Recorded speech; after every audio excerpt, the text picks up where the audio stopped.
अस्सलाम वालेकुम। आज हमारा टॉपिक है हीरोइन।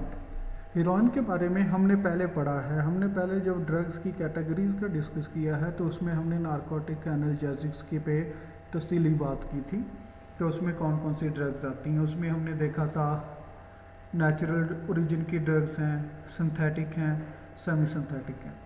उसके लिहाज से ये एक चीज़ अहम है कि अब हम उसमें सिर्फ हीरोइन और ब्राउन शुगर के बारे में डिस्कस करेंगे कि ये ड्रग्स किस तरह काम करती हैं, इनका रूट ऑफ एडमिनिस्ट्रेशन हमने पहले पढ़ा है, लेकिन अब उन्हें हम ज़्यादा डिटेल में डिस्कस करेंगे।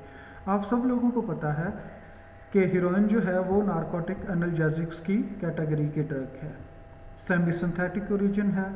हमने उसमें पढ़ा था कि semi synthetic derivative of morphine है, यानी मॉर्फिन ड्रग को सेमी सिंथेटिक वे में इसमें नेचुरल ये है मॉर्फिन नेचुरल ओरिजिन की ड्रग है, उसको फिर लेबॉर्ट्री में पाउडर्ड फॉर्म में लेबॉर्ट्री में उसे मराहिल से गुजार के पाउडर्ड फॉर्म में कन्वर्ट किया जाता है, तो दैट इज़ बेसिकली हीरोइन। अब हीरोइन की अडल्ट्रेटेड फॉर्म है brown sugar. Brown sugar is an adulterated form of drug heroine.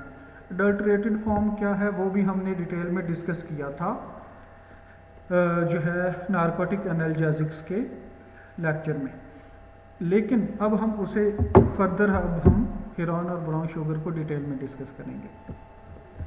यहाँ पर हीरोइन का जो जेनेरिक नेम है दैट इज़ डाईएसिटाइल मॉर्फिन। जब ये यानी ये बनाई गई थी तो सिंथेटिक ड्रग है, सेमी सिंथेटिक जो है ये ओरिजिन है हीरोइन का, ठीक है। ये अब सिंथेसाइज्ड लिखा हुआ है ना, तो इसका मतलब ये है कि ये प्योरली सिंथेटिक नहीं है। सिंथेसाइज्ड का मतलब ये है कि ये जब लेबॉर्ट्री में पहली दफ़ा बनाई गई थी, लेकिन बनाई कैसे गई, वो सेमी सिंथेटिक वे में बनाई गई थी, यानी इसमें नेचुरल इंग्रेडिएंट एज मॉर्फिन था और उसके बाद लेबॉर्ट्री में और केमिकल्स और प्रोसेसेस से गुजार कर ये बनाई गई।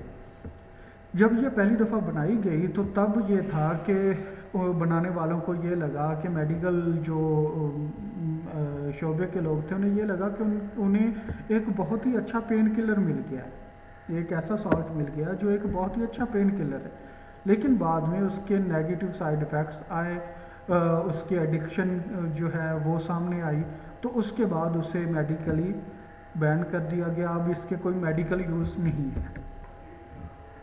प्योर हीरोइन जो है वो सफ़ेद कलर का क्रिस्टलाइन क्रिस्टल्स की शेप का पाउडर है। क्रिस्टलाइन का हमने डिस्कस किया है जो है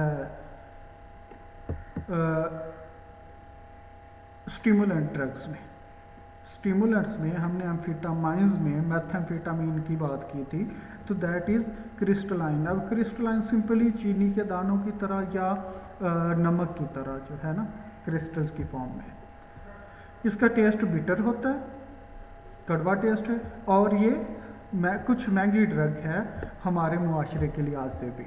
यहाँ पर क्योंकि बुक इंडियन ऑथर की है तो उन्होंने इंडियन स्टैंडर्ड्स की बात की है, लेकिन क्यों महंगी है, क्योंकि इसमें नेचुरल इंग्रेडिएंट है मॉर्फिन और सेमी सिंथेटिक है, तो फिर भी इसकी मिकदार कम होगी, उस वजह से ये एक महंगी ड्रग है। अब उस ड्रग की एक्सेस बढ़ाने के लिए कि उसे ज़्यादा यूज़र्स तक पहुंचाने के लिए वो उसमें अडल्ट्रेशन करते हैं। हमने ये डिस्कस किया था अडल्ट्रेटेड फॉर्म के बारे में कि उसमें मुख्तलिफ़ चीज़ों की मिलावट की जाती है। क्लीनिंग पाउडर उसमें मिलाया जाता है, कोई नीन मिलाया जाता है, स्टार्च है, माल्टोस है, अगरबत्ती की जो राख है वो इसमें मिक्स की जाती है, चूना मिक्स किया जाता है, हत्ता कि जो हमारे साबुन हैं उनका पाउडर भी इसमें मिक्स किया जाता है। अब जब इतनी चीज़ों अब वो मकसद क्या है, उसकी मिकदार को बढ़ाने के लिए। मिकदार बढ़ाने का क्या लॉजिक है ये भी मैंने आपको पहले भी समझाया था। मिकदार बढ़ाने का लॉजिक ये है कि एक चीज़ 100 रुपए की है, तो उसमें अगर हम मिक्सिंग करके उसमें एडिशन करके उसका वज़न बढ़ा दें सस्ती चीज़ों का, तो फिर वो चीज़ हमें कम महंगी पड़ेगी। इसी तरह जो यहाँ पर लोग इनके कारोबार या इनके जो सप्लायर्स हैं उनका भी यही थीम था कि अगर हेरोइन है वो महंगी ड्रग है, उसमें अगरबत्ती कैश डाल दें, उसमें चूना डाल दें, इस तरह की चीज़ें डाल देंगे तो उसका वज़न बढ़ जाएगा। वज़न बढ़ गया तो कीमत ज़ाहिर सी बात है कम हो जाएगी और वो आम लोगों की एक्सेस में भी आ जाएगी। उन्होंने फिर दूसरे लोगों को भी टारगेट करना स्टार्ट कर दिया इस ड्रग के हवाले से। अब क्योंकि इसमें अडल्ट्रेंट्स ऐड किए जाते हैं, यही चीज़ें जिन्हें हमने अडल्ट्रेटेड फॉर्म कहा वो अडल्ट्रेंट्स हैं, तो जब ये ऐड किए जाते हैं तो उसकी वजह से इसका कलर वेरी कर सकता है, वो लाइट टू डार्क ब्राउन भी हो सकता है। ठीक है, अब ये जब मिक्सिंग होगी तो इसे कहते हैं ब्राउन शुगर या स्ट्रीट नेम इसका स्मैक भी। अब जो है प्योरिटी वो स्ट्रीट जो ड्रग है उसकी वेरी करती है। क्यों वेरी करती है? उसमें किस तरह की अडल्ट्रेशन की गई है वो उसके लिहाज से उसकी जो है क्वालिटी वेरी कर रही होती है। अब इसमें जो मिक्सिंग है वो 9:1 की रेशो से भी हो सकती है, 99:1 की रेशो भी। फॉर एग्जांपल 1 kg उनके पास हीरोइन है तो वो 9 kg उसमें ये अडल्ट्रेंट्स मिक्स कर देंगे तो वो उनके पास एक अच्छी खासी मिकदार आ जाएगी। 10 kg आ गया। अब 10 kg सस्ता बन गया तो वो इजीली आम लोगों तक भी पहुंचा सकते हैं। या इसमें दूसरी चीज़ 99:1 की रेशो में भी वो मिक्सिंग करते हैं कि 1 kg एक चीज़ है और 99 kg अडल्ट्रेंट्स हैं तो उनके पास 100 kg बन गया, वो और ज़्यादा सस्ती चीज़ हो गई। इसके बाद है roots of administration. Roots of administration में सबसे पहले इंजेक्शन की फॉर्म है। हीरोइन हो, ब्राउन शुगर हो, उसे नॉर्मली हीरोइन, क्योंकि वो हीरोइन जो है वो ज़्यादा कॉमनली इंजेक्टेड होती है, उसे क्या है कि वो पानी में या कुछ इंजेक्शंस होते हैं उनमें मिक्स करके सेलाइन का जो इंजेक्शन है उसमें मिक्स करके वो इंट्रावीनस या सबक्यूटेनियसली इंजेक्ट किया जाता है, यानी इंजेक्शन के तौर पर यूज़ होती हैं। अब हीरोइन जो है वो 100% डिज़ोल्व नहीं होती, तो वो पानी में डिज़ोल्व नहीं होती तो कुछ उसका हिस्सा वेस्ट भी हो जाता है। स्नॉर्टेड जो है, ये स्नॉर्टिंग हमने पढ़ा रूट ऑफ एडमिनिस्ट्रेशन में कि स्नॉर्टिंग क्या होता है, नाक के ज़रिए जो चीज़ खींची जा रही है उसे स्नॉर्टिंग कहते हैं। तो स्नॉर्टिंग जो है हीरोइन की बहुत ही कम होती है। इन्हेलेशन, इन्हेलेशन में जो है ये टबाकू के ज़रिए सिगरेट्स में भी पी जाती है और चेजिंग जो है उसके ज़रिए भी। चेजिंग क्या होता है? चेजिंग में क्या होता है कि जिस तरह एक सिल्वर फॉयल, एलुमिनियम फॉयल ली जाती है, या जिस तरह जो सिगरेट की डब्बी में एक पन्नी होती है उस तरह की पन्नी लेकर उसके ऊपर वो इसे रखते हैं, और ये हीरोइन और ब्राउन शुगर दोनों के लिए यूज़ हो रहा होता है। अब उसके नीचे से वो आग जलाते हैं, वो किसी चम्मच के ऊपर भी रखकर बेंट स्पून, और उसे नीचे से लाइटर, अगरबत्ती या किसी चीज़ से आग देंगे। वो जब चीज़ वो फॉयल जो है वो पेपर एलुमिनियम फॉयल जो है या जो स्पून है वो गर्म होगी तो ये पाउडर गर्म होकर इसमें से धुआं निकलेगा। वो धुआं फिर एक रोल्ड पीस ऑफ पेपर, यानी वो कागज़ के टुकड़े को रोल करके एक पाइप की सूरत में बनाकर वो उसके ज़रिए वो मुंह से वो इनहेल कर रहे होते हैं। जिस तरह इनहेल वो इनहेलेशन से निकला है, इनहेलर जिस तरह होता है कि वो मुंह के ज़रिए मेडिसिन ली जाती है, तो ये भी उसी तरह। यहाँ पर पिक्चर भी बाकायदा दी गई है कि वो पाइप के ज़रिए नीचे से उसने फॉइल में नीचे से आग दिखाई हुई है और जो स्मोक निकल रहा है उसे वो पाइप के ज़रिए इनहेल कर रहा है। चेजिंग जो है वो कॉमनली ब्राउन शुगर के हवाले से यूज़ होता है।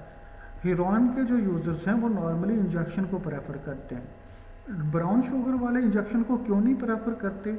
उसकी रीज़न ये है कि ब्राउन शुगर में अडल्ट्रेशंस हैं, उसमें बहुत ज़्यादा नेगेटिव या नुकसानदेह केमिकल्स मौजूद होते हैं। अब अगर ऐसे केमिकल्स ब्लड में जाएंगे तो वो बहुत ज़्यादा ख़तरनाक साबित हो सकते हैं। In general brown sugar is not taken hourly, ठीक है। इनका इवन हीरोइन है, ब्राउन शुगर है, ये ओरल रूट के ज़रिए यूज़ नहीं हो रही होती। क्यों नहीं यूज़ होती? सबसे पहले तो ये जो है प्रॉपरली मैदे में डाइजेस्ट नहीं होती। इंटेस्टाइन में जाएगी तो वहाँ पर भी ये प्रॉब्लम क्रिएट करेगी, वहाँ पर ये ब्लड में सप्लाई में भी इशू आएगा। जब ये थोड़ी सी मिकदार इसकी बाकी लिवर में जाएगी तो लिवर इसकी जो पावर है उसे कम कर देगा, तो उससे क्या होगा कि तकरीबन 90% इसके जो इफ़ेक्ट्स हैं वो ख़त्म हो जाएंगे। तो इसलिए वो लोग इसे प्रेफर नहीं कर रहे होते थ्रू और रूट के वो स्टमक तक ना आ जाए, इसलिए वो इंजेक्शन यूज़ कर रहे होते हैं, इनहेलिंग मेथड यूज़ कर रहे होते हैं, स्मोकिंग का मेथड यूज़ कर रहे होते हैं। अब मेटाबॉलिज्म में सबसे पहला पॉइंट है डिस्ट्रीब्यूशन। ब्राउन शुगर जो है वो प्रॉपरली डिस्ट्रीब्यूट नहीं होती हमारे तमाम बॉडी पार्ट्स में। ये ज़्यादातर मौजूद रहती है हमारे किडनीज़ में, लीवर में, स्केलेटन में और लंग्स वगैरह में ना, ये ज़्यादातर रहती है।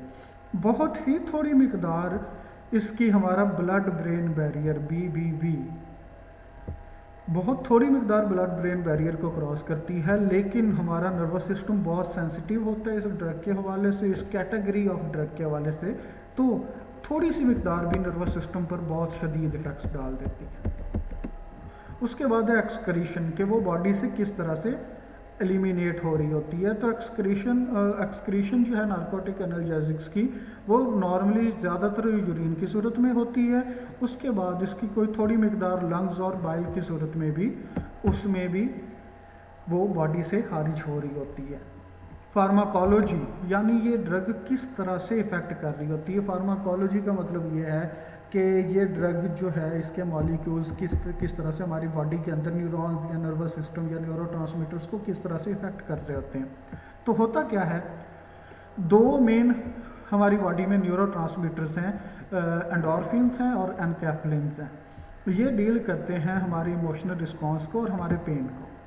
एंडोर्फिन हमारे पेन रिसेप्टर्स हैं और एनकैफ्लिन जो हैं वो इमोशनल रिस्पॉन्स को डील कर रहे होते हैं।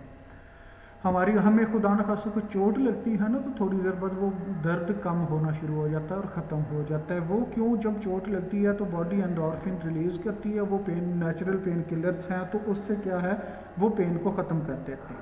अब नार्कोटिक जो ड्रग्स हैं वो एनकैफ्लिन और एंडोर्फिन इन दोनों के साथ बाइंड करते हैं। क्यों?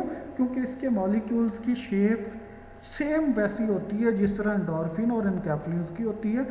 जब वो उन रिसेप्टर्स तक जाते हैं तो वो रिसेप्टर्स समझते हैं कि एंडोर्फिन आई है या एनकैफ्लिन आया, तो ये उनके साथ बाइंड कर जब उनके साथ जुड़ जाते हैं रिसेप्टर्स में, तो उनका इफेक्ट्स, वो रिसेप्टर्स जो हैं वो अपना काम स्टार्ट कर देते हैं, तो उनका इफ़ेक्ट वैसा हो जाता है, यानी इमोशनल रिस्पॉन्स के लिहाज से और साथ में पेन किलिंग। क्योंकि हमने ये बात की थी कि पूरी नार्कोटिक एनाल्जेसिक्स की कैटेगरी जो है ये मेनली बहुत हाई सिग्निफिकेंट पेन किलर्स हैं, सिवाय एक आध के, जिस तरह कोडेन है तो वो डिफरेंट एक पर्पज़ के लिए, लेकिन जो ड्रग्स यूज़ होती है वो बड़ी स्ट्रॉन्ग पेन किलिंग उनमें प्रॉपर्टीज़ हैं। हमने बात की थी नार्कोटिक एनाल्जेसिक्स के, जब हमने इंट्रोडक्शन पढ़ा था, तो नार्कोटिक और एनाल्जेसिक्स, नार्को मीन्स नमनेस और एनाल्जेसिक्स पेन किलिंग, तो इसी वजह से इस कैटेगरी का नाम भी रखा गया है। तो होता क्या है कि जब वो लोग यूज़ कर रहे हैं ये ड्रग, तो ये ड्रग जो है ये एंडोर्फिन और एनकैफ्लिन्स के रिसेप्टर्स के साथ बाइंड होती है और उन रिसेप्टर्स को लगता है कि यही दो ड्रग्स आ गई हैं, तो उससे वो क्या है कि वो अपना काम स्टार्ट कर देते हैं। उनका काम क्या है, पेन किलिंग और इमोशनल जो हमारा रिस्पॉन्स है उसको डील कर रहे होते हैं। अब जब इसका ड्रग यूज़ ख़त्म कर दिया जाता है तो उसमें सबसे अहम एक चीज़ आती है, हमने ये डिस्कस किया था नारकोटिक्स के सिम्टम्स में, इफ़ेक्ट्स में, कि इनमें बहुत सीवियर बॉडी पेन होता है। अब उसकी यहाँ पर उन्होंने एक्सप्लेनेशन दी है, when narcotic administration is stopped the body goes through a period of readjustment. अब उसमें क्या है कि बॉडी को एनकैफ्लिन्स और जो हैं और एंडोर्फिन वो नहीं मिल रहे थे, तो बाहर से उसे मिल रहे थे, तो उसने अंदर अपना जो ये न्यूरोट्रांसमीटर्स हैं वो प्रोड्यूस करना कम कर दिए थे, बंद कर दिए थे। अब उसमें क्या है, जब वो दोबारा उनके वो स्टार्ट होगा तो विड्रॉल स्टार्ट होगा। अब उसमें क्या है कि इमोशनल रिस्पॉन्स तो इमोशनल इन्हें डिस्टर्बेंस होती है, और एंडोर्फिन की वजह से, क्योंकि पेन किलर वो है, तो उसकी वजह से इन्हें बहुत शदीद पेन होता है पूरी बॉडी में। यहाँ तक हमारा आज का लेक्चर था। नेक्स्ट हम इसके शॉर्ट टर्म और लॉन्ग टर्म इफ़ेक्ट्स के बारे में भी पढ़ेंगे। यहाँ तक आप लोगों का कोई भी क्वेश्चन है आज के टॉपिक के बारे में तो आप लोग मुझसे व्हाट्सएप ग्रुप में पूछ सकते हैं।